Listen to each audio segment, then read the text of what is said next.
Kamna again, and I work with Sector Skills Council NASCOM. Digital Adda, for which we have come together today, is our monthly thought leadership session where we invite industry leaders to come and talk about the technology trends and the talent landscape that's happening today. So before we start, let me just set a little context here.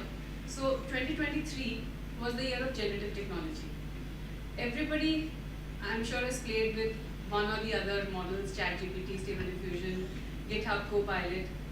So if 2023 saw enthusiasm, a flurry of activity, and then mega hype, what is it that 2024 holds when it comes to Gen AI? The question on everybody's mind is that are people going to be replaced by AI? Or is it going to make them more productive when it comes to tech jobs especially? So what is the reality? That's the reason we invited you all here to come and enlighten our 1.7 million learners on the FutureSkills Prime platform. And after the session, I would request you all to just go through the session, to go through the FutureSkills Prime platform and see the various courses that we have put together, which are all curated by the industry. So without much ado, I will hand it over to Madhav, who is Head of Program AI at NASCOM. Madhav. Thank you. Thank you, Kamna. So welcome all to this session of Digital Adda. And I would like to get started by requesting you to introduce yourself, starting Rajni. Thank you so much. It's a great opportunity for me to come back here and become part of Digital Adda. I know our first session was online session, but it was so exciting, so interesting that I'm here back again in person. To introduce myself, I'm Rajni. I've been part of this industry for over 14 years. A mathematician from heart. Look at mathematics as part of my life, integral part of my life. And based on that, I'm actually, a head of AI platforms in CHAR. It's one of the largest PNC insurance companies. So lovely to be here. Thank you. Nitya. So hi everyone, and thanks for making me a part of this wonderful Digital Adda session. And I'm privileged that I'm attending this in person, unlike virtually. So I have nearly close to 2 decades of experience in this domain, and I have driven data and analytics for different organizations, different industries, and different verticals. So. And currently, I am a part of Kellanova or Kellogg's company, as you might think, right? It is the same company that manufactures cornflakes and Pringles and everything. So, so we are a healthy snacking company, quote unquote. It's a typical CPG organization. So I drive the analytics for their Asia, Pacific, Middle East, and Africa across the value chain. Thank you. Suresh. Hey, good morning all of you. Again, thanks for bringing me part of this Digital Adda. Thanks a lot for that. This is the first time I am being part of one of the events in NASCOM, and it's very important for me to bring in certain amount of value add to the entire discussion. That's quite important from my perspective. Coming to the personal introduction part, I am country head for Lingaru, which is a Polish IT company specialized in data services as well. So we are totally specialized in this one. And like most of the Indian companies are actually moving to Poland and setting up the data centers, the delivery centers there. We have done a reverse this, and we are actually come to India and we are set up a delivery center. So we are growing an organization in India. We have got about 100 people with passion for going to about 100% in 2024. And once again, thanks for being part of this. Welcome. Over to you, Madhav. Thank you. It's an honor to be part of the panel with such distinguished folks as yourself. Thank you so much. Thanks for the opportunity, Madhav and Kamna. Pleasure to be here. My name is Madhu. I work with an organization called Next Wealth. We are focused on creating employment in small towns across India. So we've been in business for about 12 years. We currently employ about 5,000 people across 10 different locations, primarily working in human-in-the-loop services across the AI/ML pipelines. So you'll see that I'll have a slightly different lens with which we look at what impact AI is having in terms of employment and skills. In terms of personal background, I started my career around the .com time, so very poignant for this point in time. I think there's history rhymes if it doesn't repeat itself, but we'll see if that becomes relevant during the conversation. And then I spent a bulk of my career at an organization called Mu Sigma, from its early days till very recently. So I've kind of again seen the data science and analytics industry from a different lens as that industry has evolved over the last 15 to 20 years. So that's my background. Okay. Thank you so much again. Thank you. An honor to be here with all of you. You're welcome. So we'll start with the discussion. So first thing that comes to the mind when we talk of any technology is disruption, how much it has disrupted the business and the entire ecosystem. So I would like your thoughts in your domain. What is the disruption that you've experienced because of Gen AI or generative AI? Rajni. I think we all have felt it, not just in our organization, but in our day-to-day life. Trust me, every day I use ChatGPT because, I want some information for me to summarize, right? I see the same thing as a disruption as part of the organization. While the disruption is exciting, we know that if we get to it, we are gonna get a lot of benefit as an organization. We can save cost. We can think about, building, automating stuff so that the revenue generation process, is actually, expedite. But then, we are facing a lot of challenges in managing that disruption, right? So if you think about Gen AI as a technology, you should be able to build personalized content. The moment you talk about personalized content, you are talking about getting personal data. And that's where data security becomes an issue, right? So personalization is enabled as a disruptive thought process by Gen AI, but that we are still not there because we need to, build other pieces into the puzzle, right? The second challenge, I think that's why we all are here, which is about talent. How do you ensure that everybody in your organization is adopting Gen AI in their day-to-day life? And the adoption can start from maybe your security guy looking at maybe some of these, AI applications and planning the whole day for you, starting from entering into the office and exiting office versus, looking at other people who are software savvies and how they are using Copilot and some of the other technologies in writing better code, right? And operationalizing in a very short period of time. So it's touching every part of our organization, it's touching every component and people of the organization. And I'm sure the kind of disruption that we have seen is it's not seen in long time, even starting from .com ages to IoT ages or anything. So this is super exciting as well. Lovely. So that's financial services. Coming to you, CPG, retail, one of the biggest companies in the world. What's the kind of disruption that you have felt, experienced due to Gen AI? Right. And to Rajini's point, the disruptions have been felt across all the multiple facets of our business, right? And it's not just in analytics and across the value chain, right? It's about in the talent landscape, right? In the security landscape, right? In infrastructure.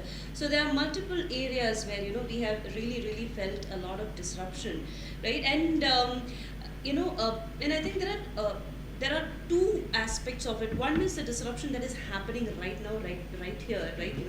Whereas the one which is a potential for future, right? And we are looking at both of them. We want to capitalize how we have been able to deploy Gen AI currently, right? In order to more so in kind of our productivity improvement areas, right? Copilot and things like that. And then more so in kind of those low-hanging areas where we can really feel for ourselves how it's going to play out in future, the way it is going to play out currently. And there is another part of disruption which we are anticipating in future, which is going to not just kind of help us in productivity improvements and tackling our bottom lines. It's also going to potentially help us improve our top lines, right? By bringing more revenue, by improving the market share. And we have a lot of visibility in pipeline, or visibility of that in our pipeline, and we are kind of preparing ourselves for that kind of mega disruption. And also to Rajini's point, right? What is happening in parallel is like, the disruptions being felt in the security landscape and the talent landscape predominantly. Of course, there are other areas where there have been repercussions.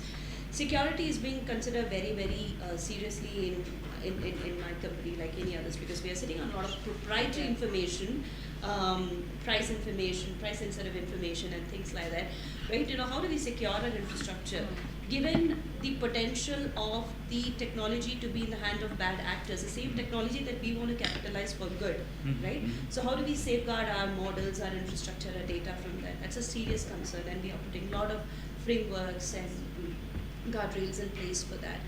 And then the other one is talent landscape, and pretty much the focus of our discussion today. We are very conscious that that's going to be a huge area of disruption, because it's not only going to impact the profitability of the business, it's going to impact people, right? And we are putting a lot of our effort to ensure that we, first of all, remove the the anxiety and apprehension from the mind of people to the question that is it going to take my job away? That is the first thing we want to tackle, right? Just have people calm down and think pragmatically, and then that's when they are capable to think, what next? How do I change myself? What do I learn? What do I unlearn to learn? Right. So this is what we are seeing in CPG organizations. Suresh, your thoughts? See, basically, disruptions I'm looking at two. One is on the personal level. So, as you said, productivity is improving. So, I have a personal assistant thanks to Copilot. So, which is going to summarize data for me, summarize a lot of discussions for me, take minutes for me. Those kind of things on the personal, which is actually improving productivity. The second thing is on the multimodality. Text getting converted to videos or voice getting converted to videos. And see, I see this kind of disruption, which is like what happened when the smartphone came. It was actually disrupting a lot of industry which was not even directly connected to the smartphone. Today, people are talking about the entertainment industry. I don't know how much you know that. Hollywood, they have come out with one of the things they have said, you need to put a guardrail to ensure that technology is not going to disrupt the technical work which is being done. So these are a lot of industries are going to be disrupted because of the fact that there is something called Gen AI which is going to come. And adding to what Nitya was saying, the good, the bad, there's evil. How are we going to control all those things? How are we going to bring in those certain amount of data protection, personalized protection? Those kind of things is what I see as a disruption. And we have to wholeheartedly welcome Gen AI, bring in, like we said, when internet came in, right? There's always positives and negatives there. How are we going to ensure that the positives are amplified and the negatives are going to go down? That's where I look at it. Great. Madhukar, your thoughts on this, the disruptions Sure. you have experienced, and in particular, I would like you to focus on data part, because you work a lot within the data space. Sure. So I think, again, so we see it from a slightly different vantage point. So one thing that we've seen in the last year or so is there's a huge disruption in terms of demand. We've seen just, I think, the kind of focus or hype around Gen AI has put in a lot of money into AI, and we're kind of seeing a trickle-down effect. So we've seen a huge uptick in demand. People are putting more investments into AI overall, right? So that's something where it's trickling down. I'm sure there's like the kind of demands that is there on compute and other areas. So we're seeing a lot of need for data that goes into training or fine-tuning and refining this AI model. So that's one area of disruption that we are experiencing firsthand. The second is there is I think over the time that we've been in business, we've seen that as AI models get better, the human component of that interaction also gradually needs to keep pace with the evolution. I think with Gen AI, there's been a step function change in that, right? So suddenly a lot of, so it's no longer things like, okay, if you take a simple sentiment analysis, earlier you would build models for looking at customer reviews and tagging them as positive, negative, neutral, and that's one of the very common applications of discriminative AI models. Now the kind of tasks that you're looking to do from a human perspective that we are seeing is evaluating outputs of Gen AI on a more elaborate rubric. So the level of knowledge that a person has on that subject, they have to be able to evaluate the responses of a Gen AI model on coherence, fluency, accuracy, precision, safety, and so on, right? Yeah. So all the things that we spoke about, so those skills are needed in humans, right? And then we need people who have those skills. So that's the kind of expectation that demand that we're seeing in the market, which we think is in the same direction that we've been on, but a very step function change triggered by the hype around Gen AI. Lovely. Thank you, Madhukar. So just extending to what you just said and about talent and skills. So we understand that Gen AI, I'm listening to all of you, there's a consensus that it will impact employment. Whether it will impact in a good way, bad way, anyways, that's my question to you, is that do you think it's going to impact the employment scenario adversely, or it is that it's going to help people develop their skills, and if so what will be the skills that will be relevant to this entire ecosystem these days, to this disruption? So on that aspect, I would like to look at it as, I think the net impact is going to be positive from a amount of employment created, right? So we think that there's only going to be more jobs that will get created with the in the broader ecosystem with the use of Gen AI. Having said that, I think there's going to be a period of severe disruption, right? And displacement, if, for lack of a better term, right? So a lot of the current skills might become less relevant, or will be relevant in different ways, and the same work will be accomplished through different skills, right? And if you you can see some similarities with the Industrial Revolution, how that happened. But if you have to take that and apply that, like some of us spoke about co-pilot and coding, right? And that's something that, being NASScom, and that it's probably pertinent to use that example. What we are seeing is that, on the one hand, a lot of the conventional coding jobs that we have today will become far more co-pilot enabled, and people will be able to conversationally write a lot of code. It will not be perfect, but it will get better and better over time. And hence, the kind of skills they need will evolve. They won't need to learn coding the way that they're learning today. However, that in turn is enabled by Gen AI models that are trained on a lot of training data sets that are being written as unit tests and small code samples on which the Gen AI models being written. So that the co-pilot will require a lot more core coding skills, whereas the end application developer will probably need to focus more on the application functionality than no coding as much, right?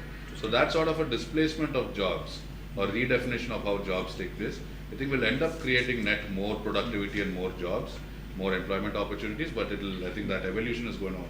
It's going to be interesting to see how that plays out. Lovely. Thank you, Madhukar. So Madhu, Nitya, if I can, please. I can add to what he was saying. I was reading through some of the research articles where I think it's predicted that 800 million workers will be replaced by AI by 2030, right? So think about this, is a huge number. But there is also a lot of discussion about the number of job titles related to what we have today, not replacement, related to what we have today will increase by 500%. Wow. Right? So that's crazy, right? So the job that we are looking at today might be very, very different than the job that we are looking at tomorrow, but some of the base skills that we are growing will still be relevant. So relevancy is a bigger question for us to answer than anything else. And maybe if I can give an example, right? Please. When we were part of analytics, 10 years, 15 years back, if you take the reports or the analytics insights to business users, they will not know what a regression model can do. They will not know, the insight that is being created by, different prediction model that we used to build, right? Different recommender systems that we used to show them. They'll be like, tell me how this is going to help me. But the context of them knowing what a machine learning model does was zero. Today, when I go and talk to my business users, they actually know how to read a regression model outcome directly. They know that there are components which talks about sensitivity of a model towards a specific predictor. So the job which were very specific, they will become more generic, and probably some of the task of being such a huge analytics team which does only analytics will convert into a huge team where the business person who's helping you sell, who's helping you increase the revenue of your organization will also be able to use the tech component in an easier way, right? So job will become, broader. There'll be more of, instead of replacement, there'll be enhancement of the current role and responsibility, which will be aided by the Gen AI technology. Lovely. Your thoughts, Nitya, on this? Yeah, so based on what I've also, there are a couple of reports I've seen and, I've read about in 2030, 40% of the jobs are going to be kind of redundant. And again, it's when we say that there's a redundancy, there'll be also proliferation of a different set of jobs, right? And what I foresee, right, because right now we are at the beginning stage of this entire technology wave. All that we can do is anticipate and see how this goes, right, based on what we are observing right now, right here. But as we speak, the technology is evolving. There are new things which are coming into the mix, right, and which would also have a direct impact on the skill sets that we want to have. But to what Rajini's point, there are some fundamental skills that will still continue, right? Skills related to security, skills related to data governance, skills related to kind of ensuring ensuring that the fundamental landscape of the data and the infrastructure are ready. Whereas what might get replaced are more of those things which are repeatable, which are more automated, which can be done through robotics, right, or through RPA or through generative AI, right? On the larger macro context, what I see is that the skill is going to be shifting more from a doer's landscape to a more of a business analytics application landscape, right? Because doers' job is going to be done by robots, right? We don't need doers. We need people who are thought leaders. We need people who can merge what the doers, the group of the robo form, if I may say, in a robo form, whatever they can do. How can that really solve the kind of problems that we until yesterday thought were not solvable, right? So throw open, the propensity of technology being in the hands of wrong players, right? Bad actors. How do we safeguard our ecosystem, right? Our when I say ecosystem, it's not only business and corporate ecosystem. I'm talking about the entire world, right?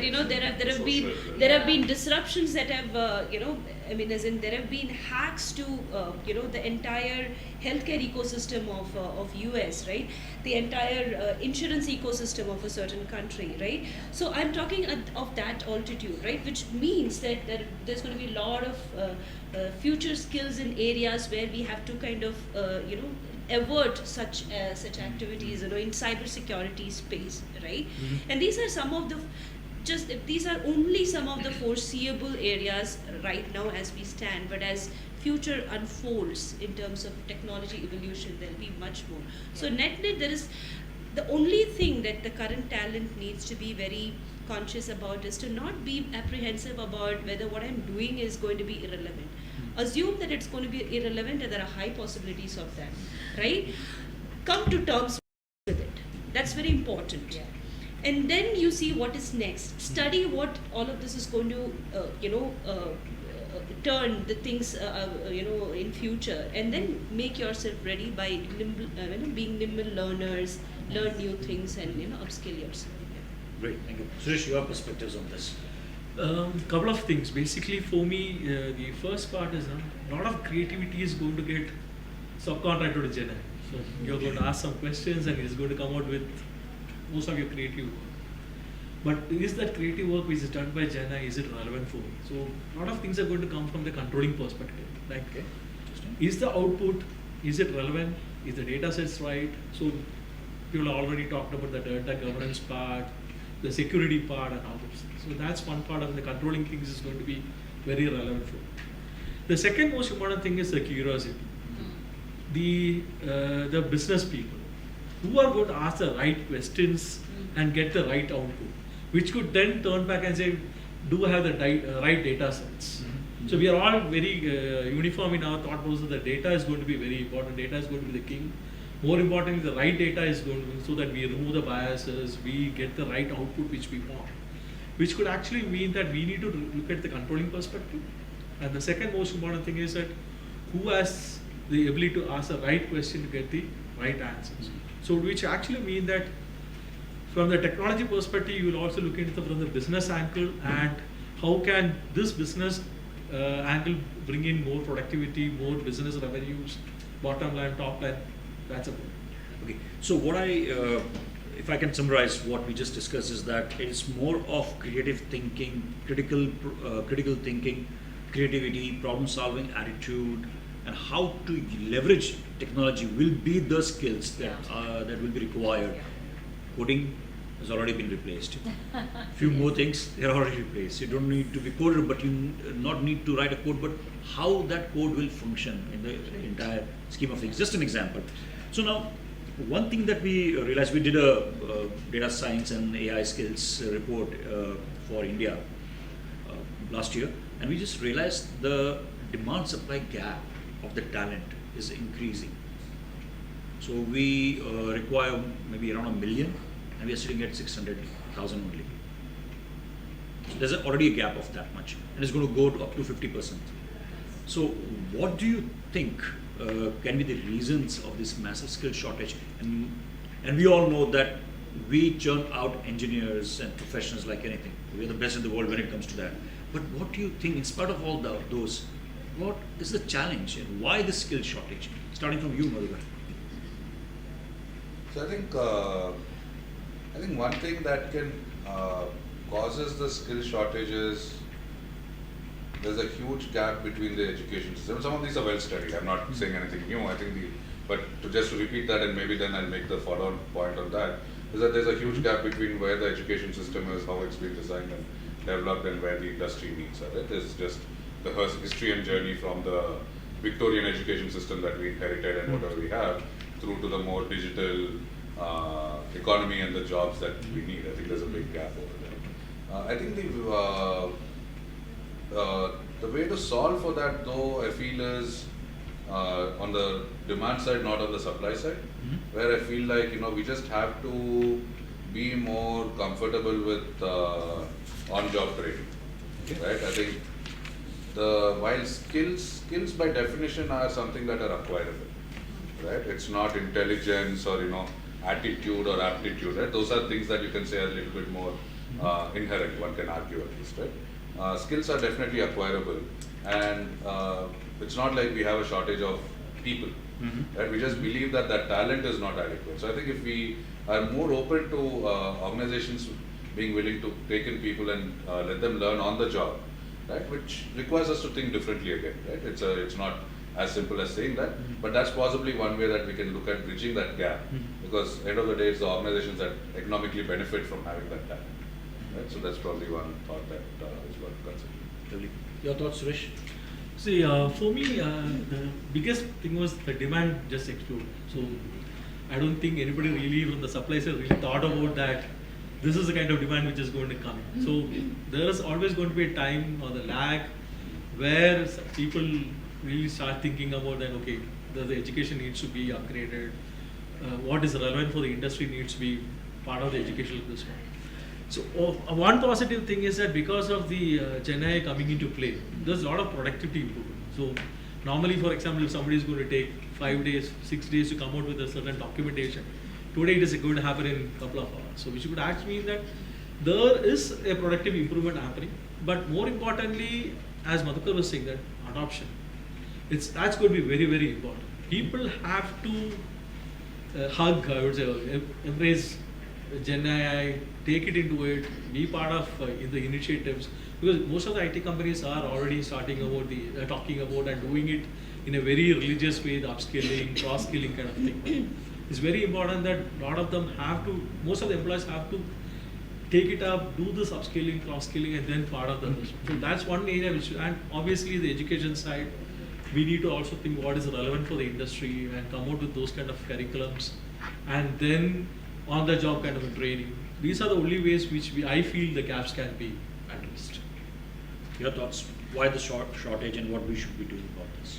I mean, why the shortage is obvious, right? To his point, Saishwan, the thing is, not having anticipated that probably is a shortfall on our end, right? We should have anticipated it. But the thing is, there are two trends which are, kind of going in the opposite direction. One is the way technology is progressing at such a fast, random pace and unleashing art of possibilities, right?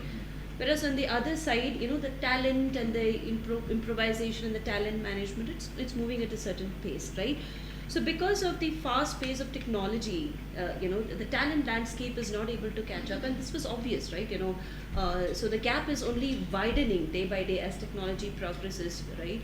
So how do we bridge this gap is, of course we cannot control the technology progress, right? That will be counterproductive, counterintuitive, and that's not going to be helpful for innovation. But what we need to do is, right, to handle the talent landscape. It's not only education. I mean, it's a complete concerted effort, isn't it, right? So it's the corporates, it's the public sector, it's the academia, it's everybody, startups, everyone need to come together and think through how we can kind of fast track and at least keep pace with the technology development, right? Education is one cog in the entire wheel of the change that we want to kind of impact, right? Wherein, to the points mentioned before, that, we need to augment the curriculum. Let's not wait for the curriculum to change, right? And knowing the way we operate, our organizations operate, changing the curriculum may take a few years. By that time, technology would have gone somewhere, right? So have people augment the curriculum. Let academia and corporates come together through innovation challenges, through, kind of work labs, through, all the various aspects that they, in which we can kind of make the people, I mean, the kids coming out of those universities have those augmented skills, right?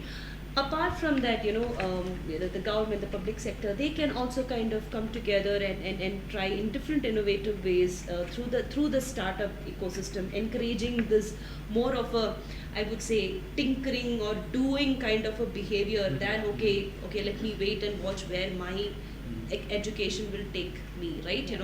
So that tinkering, that curiosity needs to be inculcated, right? So that, the talent is able to catch up with the technology progress. I think this is the only way.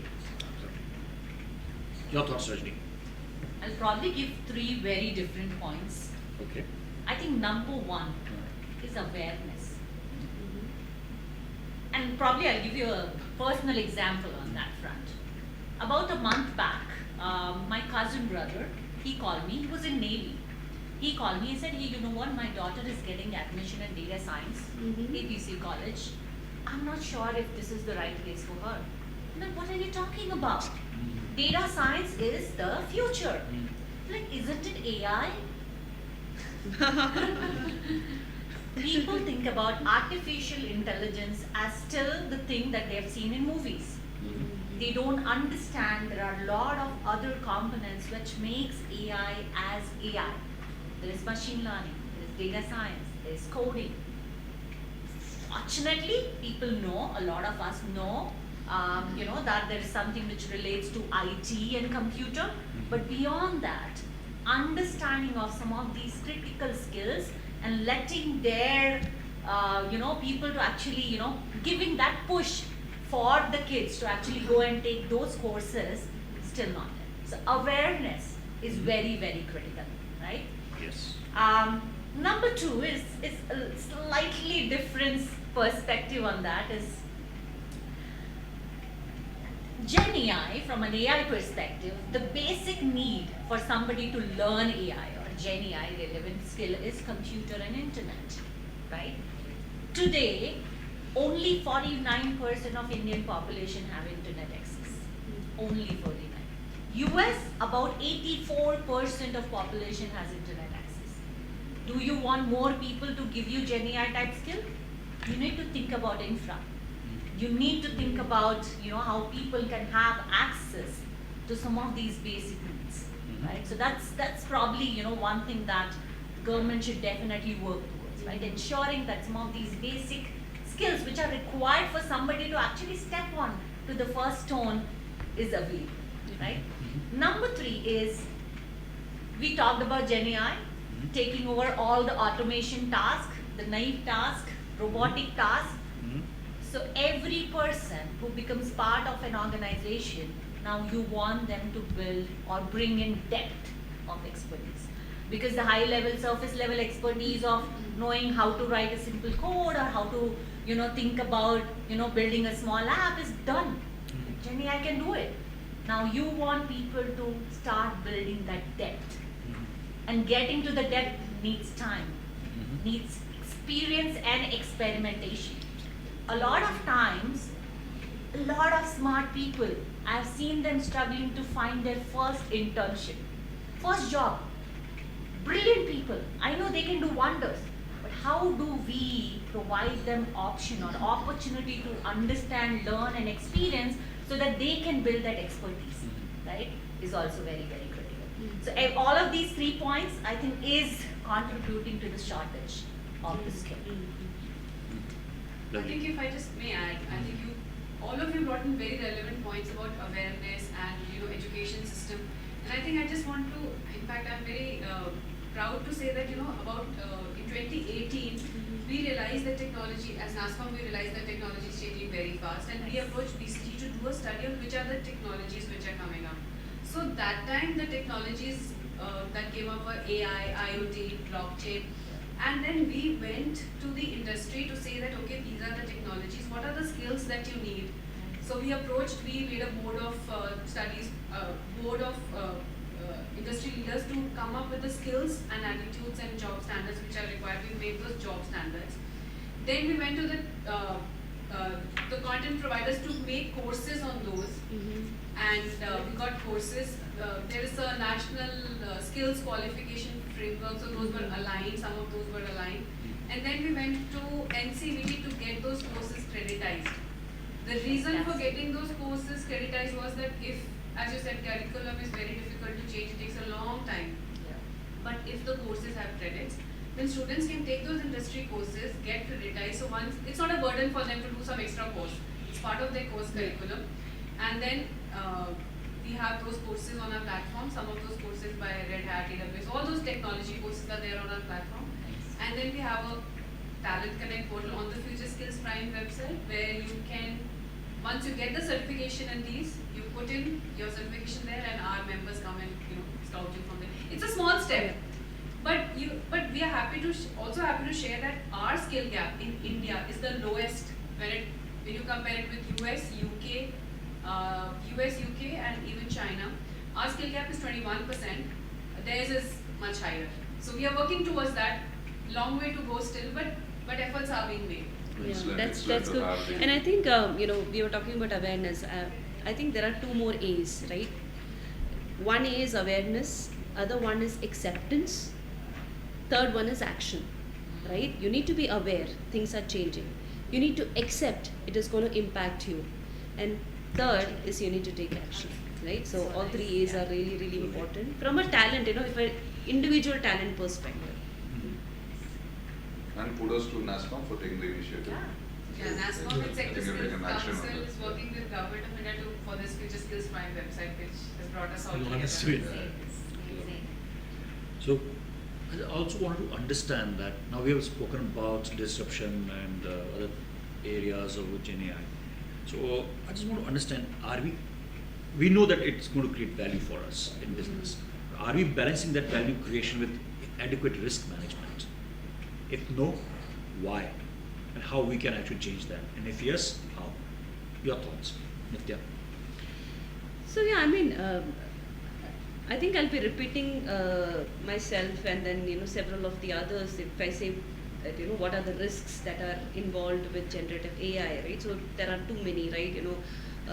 There are possibilities of your data being compromised. There's possibility of the infrastructure being compromised, right? There's possibility of lot of things, right? Your model's not doing the right thing or doing the wrong thing. Not doing the right thing is still okay. Doing the entirely wrong thing is can be catastrophic, right? So yeah, I think organizations are very, very smart and they want to be very cautious about these things. Just for the sake of having Gen AI, they don't want to be compromising and not on security and all of these aspects and taking them for granted. So typically I can talk about what we are doing, is that we are taking one step at a time. We don't want to be rushing through kind of, okay, we want our Gen AI model to be in production in 3 months, 6 months, right? At the expense of not testing them properly. So we are taking one step at a time. First is we are, and this is why what I think every other organization is doing or should be doing or must be doing. One is first ensure that you have policies to protect your data and your landscape, your models, everything, right? Put that in place and enforce it strongly. Work towards data literacy, work towards that awareness aspect, right? People need to be aware of first, that there's a huge disruption that's going to happen, and there are huge potentials that's going to bring along with the risks, and this is how I need to act. The behavioral change, right, through data literacy and data way of thinking, if I may, also needs to be inculcated in parallel, right? And all of this while we experiment and then find what generative AI can do for us. Your thoughts? You work in a financial services, so the risks are amplified. Oh my there. God, it's crazy, and I'll tell you, we are not expanding it the way we want it to, right? We also know that there will be advancement in terms of managing the security, managing hallucination. We know there are tools and techniques that are already available, but that we are very, very careful. There are few initiatives which are directly P&L initiatives, right? There are initiatives which are back task initiatives. We are mostly trying to see how we use GenAI on the back tasking so that it's not directly going and impacting P&L, because that's gonna be something, and I don't think so. We even, as a market is ready to, do that extensively. So from a back task perspective, we are taking a little bit of risk, but we have, some of the other components in place. For example, we are ensuring that there is human in loop for each of the, critical tasks that we are, doing there. We are ensuring that we are using RAG extensively, right? So that there is some documents for the GenAI to go and check and see whatever it's creating is actually a fact or not. We are ensuring that, everybody in the organization, they understand the concept of this hallucination and trying to, see that ask the same question in different ways, and if you're getting different answers, probably it's not true, right? So we are ensuring that there is a bit of awareness from that side. Another point is all of us, all data scientists, we ensure that whatever we build, whatever we create, we are able to bring in explainability there. That's very, very critical, because if something is going to the business user, we want to ensure that we tell them some transparency of why they are seeing what they are seeing from explainability perspective, so that they can use their expertise and see if it's the right thing or the wrong. Lovely, thank you. Madhukar, your thoughts on that? So I think there's risk at different levels, right? I think we covered everything from the hallucination, which is probably at an instance 1 query level, to the, essentially larger systemic risks that might be posed to that. So I think definitely what I feel is there needs to be a lot of focus on understanding the risk and trying to not. I think the challenge with these kind of things is also they are susceptible to hyperbole, right? So we've seen many instances of claims of AGI or intelligence of life and conscience and so on. So I think they're susceptible to that, right? Yeah. So, but that's not to say that this technology is harmless or completely safe. So I think it's more important that the conversation on that risk be more research oriented rather than alarmist. Yeah. Right? So I think that's probably what I would say, because I think then it can allow the technology to actually mature in a productive way. Otherwise the hype cycle tends to get more prominence than like the kind of reaction that we are seeing to Gemini's, definitely it's not excusable, or it's not, but at the same time it's not so extreme that it should not be so extreme that we kind of don't understand why it happened. Why it happened was, there's a fairly technical reason as to why that happened, right? And the attribution of that should not be made into something evil or something more than what it is. And those kind of things is where I feel we need to be more research and data oriented rather than alarmist in how we understand the risk of this technology. Would you like to add on to that, Suresh? The couple of things actually. The most important part is I agree with what Nithya was saying. Go step by step. Clearly identify the business case. Be extremely precise in what you want, and then prepare a data sets for that. That's going to be the biggest thing. And then use the data sets for that precise purpose. Don't use the same data sets for multiple requirements. And for me, hallucination is one part of it. More important for me is the data bias. And what is happening is that is something which is going to escape us a lot of times. And we don't know whether there's an inbuilt data bias, because a lot of data is actually coming from different sources, right? So that is one area which is going to be very, very important as we move forward, data bias. And the worst problem is what is coming out as an output from Gen AI. Don't please take it as a gospel. Yeah. There has to be a controlling parameter into it, understand whether the output we have got is right, go through multiple automated testing, iterations, and so on and so forth. These are the things which I feel we can more or less control the risk. As everybody said, and I'm totally, this is an innovation thing, and let's not put more and more guardrails or legal things in such a way that we kill the innovation at the infant stage, because it has to grow. And so that's very, very important. But then it's also quite important that, develop this very responsibly. That's the way forward. So I think one thing that is, which has come out really, really well is the human in loop is very, very important, right?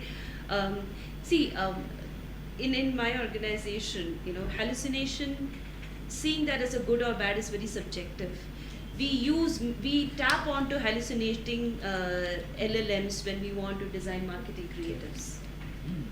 They need to hallucinate. They need to be creative when they are creating marketing marketing creators. They shouldn't be hallucinating when we want point factual answers, right? So therefore, there should be always. That's just a side conversation, but always a human should be there in the loop to see whether the outcome is kind of commensurate with what is the expectation. Yeah. And there you go, you got one job added, right? There's a new skill, a new job that is added in the picture. Interesting. Yeah. So, if I summarize what we have discussed till now, and listening to all of you here, so I think Gen AI, if we look at it, it's like a child, a student in a class. It's very talented, bright, but a naughty one. Absolutely naughty one. And all we need to do is to teach that student some responsibility. How it can be responsible. So responsible generative AI. We started last year NSCOM. At NSCOM, we did this normative guidelines for generative AI. How you can actually use generative AI in a responsible way. So, and to all of your points, and I believe that the students out there, the learners, let's not confine ourselves to students, but also the learners out there, is that apart from skill sets that develop, they also need to look at it from a responsible AI lens. So, as we come towards the end of the session, what is one message that you would like to give to students and learners, starting from you? And one skill if you think that it can be anything. You can say you can be a creative technocrat, all anything. would be looking for talent, and our learners would really like to hear from you. What is the kind of what will have them pick you over their counterpart? Or if not exact job role, but kind of expectations as an organization you have from a student who's coming out of the college. I think thinking about operationalization is very, very critical. It's not just about algorithms. It's not just about knowing computers. It's about knowing how you put in there and ensure that everybody is using it. So operationalization, you definitely have to become better at it. Yeah. Apart from the 3 A's which I mentioned about action, acceptance, and awareness, acceptance, and action, one more thing is have growth mindset. Very, very important. Yeah. Understand that it is a time for an accelerated growth. You need to beat the pace at which technology is evolving by increasing the pace at which you learn. Right? So I think it was never more important than today that the growth mindset is very important. Great. Your thoughts? Your message to the students out there? Basic for me is the ownership. That's going to be very critical for us, because you are going to be responsible for a lot of things in terms of the development, getting into the market. Ownership is going to be critical. Lovely. That's the first one I've heard. From there's something expectation coming from students, and I 100% agree with you on this, because if you look at the way generative AI is disrupting, somebody has to own it up. Own it. And that requires a lot of skill set, a lot of depth, as you're talking about depth, awareness, taking action, accepting that yes, it has gone wrong, but how we change. And as you said, it's still innovating. Yep. So why this happened, that mindset, the curiosity, like we spoke, Yep. your message to the learners and the students in particular. So I would request everyone to strive for excellence. I think try to be the best or really, really good at what you're at. Then whatever it might be, you'll not be disrupted. The chances of you being disrupted if you're at the top of the stack in whatever area you're in will be great. I think, again, I'm sure from what skills, NASCOM is doing a great job of providing skills on its platform and giving you the right guidance. Use that, but also strive for excellence. Lovely. Thank you.